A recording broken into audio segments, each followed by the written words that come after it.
আজকে আমি আপনাদের সামনে একটা নতুন রেসিপি নিয়ে এসেছি, যেটার নাম হচ্ছে পটল পনির পসিন্দা, যেটা আমার শাশুড়ি মা বানিয়েছে।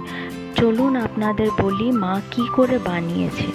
প্রথমে পটলটা নুন হলুদ মাখিয়ে ভালো করে ভেজে নিতে হবে। যতক্ষণে ভাজাটা হচ্ছে ততক্ষণে আমরা টমেটো আর শুকনো লঙ্কাটা সেদ্ধ করে নিই। তারপরে টমেটো আর শুকনো লঙ্কাটা বেটে নিতে হবে। এবার এইদিকে রেডি করে নিই কী কী উপকরণগুলো দিতে হবে। পনিরটা ভালো করে ঘষে নিতে হবে, আর শুকনো লঙ্কার গুঁড়ো, জিরের গুঁড়ো, আর এইদিকে কাঁচা লঙ্কাটা বেটে নিতে হবে। ফোড়নে দিতে হবে শুকনো লঙ্কা, দারচিনি, এলাচ, তেজপাতা। তারপরে ভালো করে মশলাটা কষিয়ে পটলটা দিয়ে দিতে হবে। পটল কষানোর পরে পনিরটা দিয়ে ভালো করে কষিয়ে জল দিয়ে দিতে হবে। জল দেওয়ার পরে লাস্টে দিতে হবে গরম মশলা। নিরামিষের দিন আপনারা একবার ট্রাই করবেন, খুবই টেস্টি লাগবে খেতে।